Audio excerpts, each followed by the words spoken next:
La noche en que todo se rompió empezó con una sonrisa que no me pertenecía, la noche en que todo se rompió empezó con una sonrisa que no me pertenecía. Había sospechado durante semanas, pero las sospechas son como grietas finas, sabes que están ahí, aunque no quieras mirarlas de frente. Él había empezado a cambiar en detalles pequeños, casi invisibles. Dejaba el teléfono boca abajo, como si la pantalla pudiera delatarlo. Se duchaba al llegar a casa, incluso cuando decía que había tenido un día tranquilo. Y ella simplemente estaba más presente de lo normal. Mensajes constantes, excusas para visitarnos, esa familiaridad que ya no parecía inocente. Mi amiga. La que había estado conmigo en mis peores momentos. La que sabía cómo me temblaban las manos cuando estaba nerviosa y cómo hacerme reír cuando el mundo se volvía demasiado pesado. Nunca imaginé que sería precisamente esa cercanía lo que la convertiría en la amenaza más silenciosa. Esa noche, todo encajó sin necesidad de palabras. Abrí la puerta del apartamento sin hacer ruido. No porque quisiera sorprender a nadie, sino porque estaba cansada. Cansada de pensar, de suponer, de convencerme de que estaba exagerando. El silencio dentro era extraño, denso. No era el silencio de un hogar vacío, sino el de algo contenido.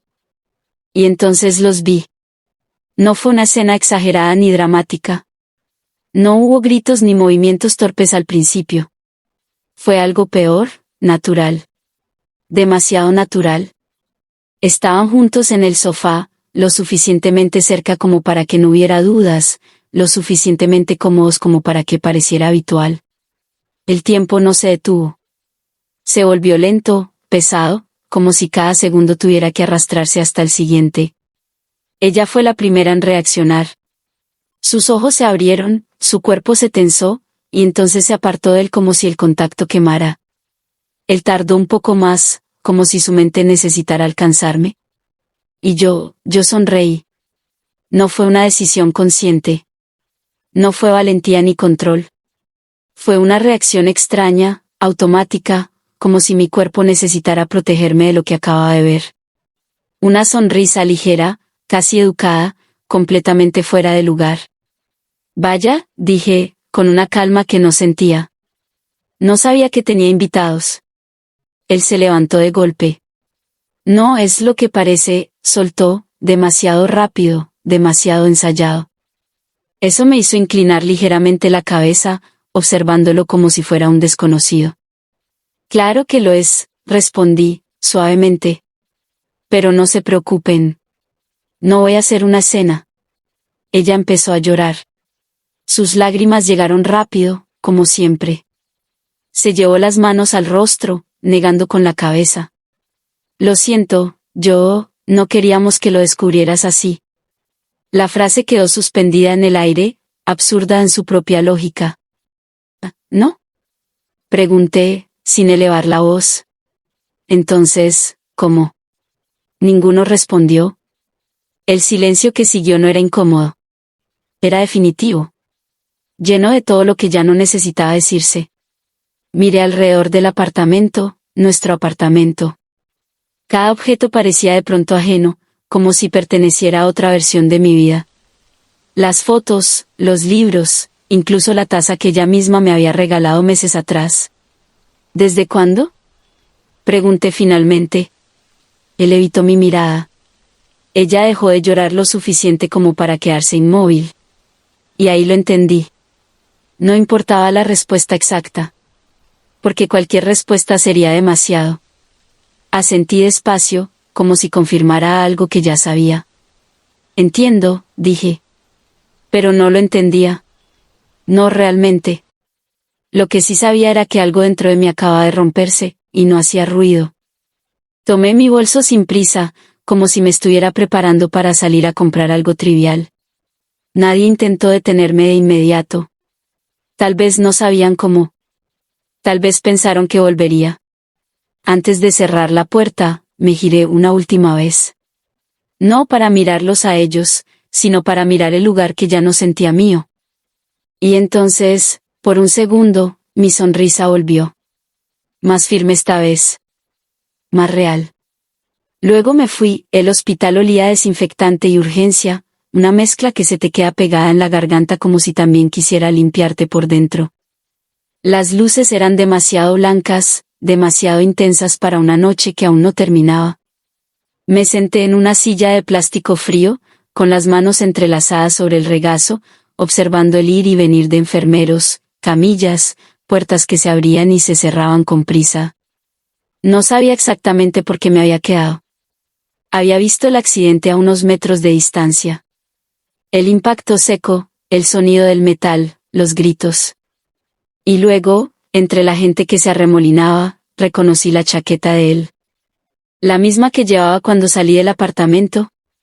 La misma que yo le había ayudado a elegir. No me acerqué de inmediato. Hubo un momento, breve pero claro, en el que pensé en irme. En dejar que la noche terminara sin más explicaciones. Pero mis pies no obedecieron. Algo más fuerte que el orgullo me arrastró hasta aquí. Él llegó primero al área de espera, acompañado por un enfermero. Tenía la camisa manchada de sangre, pero no parecía herido. Caminaba rápido, hablando sin parar, como si las palabras pudieran mantener todo bajo control. Fue muy rápido, no la vimos, el coche apareció de la nada.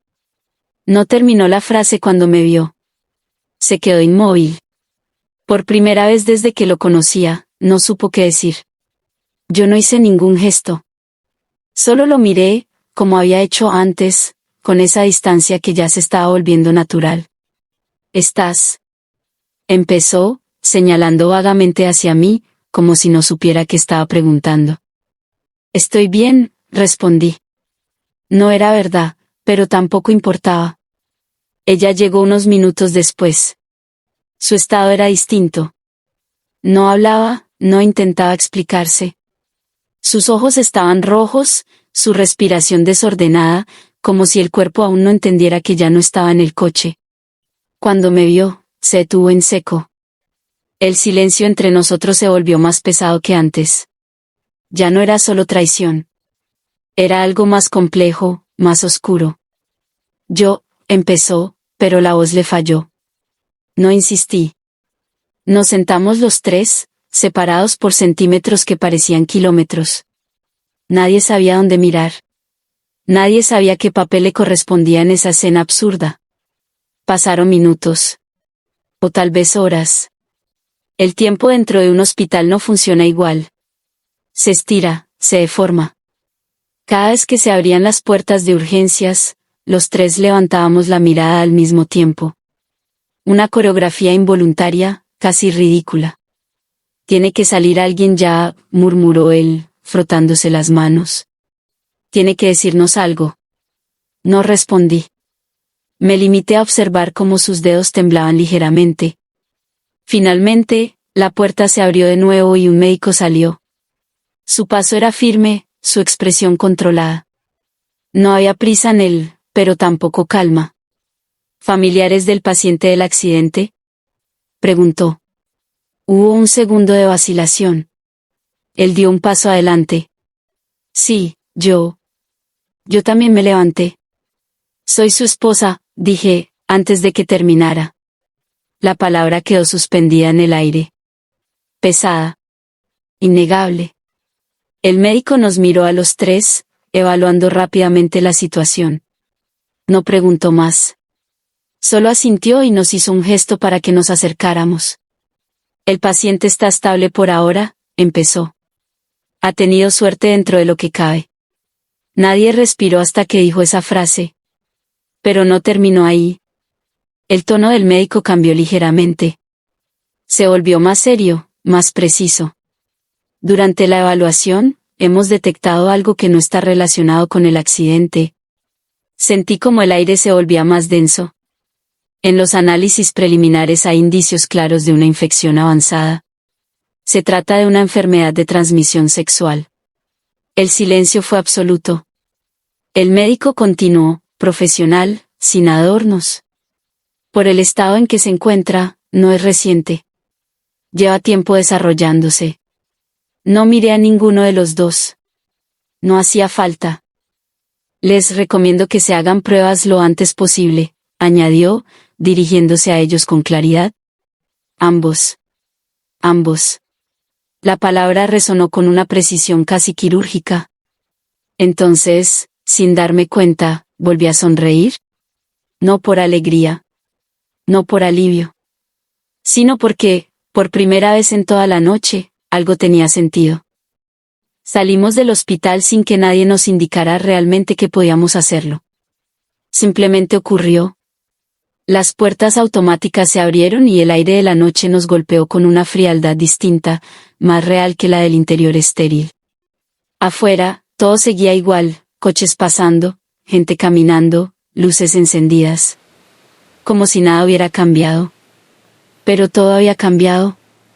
Nos detuvimos a pocos pasos de la entrada, como tres desconocidos que no saben hacia dónde ir después de coincidir por accidente. Nadie hablaba.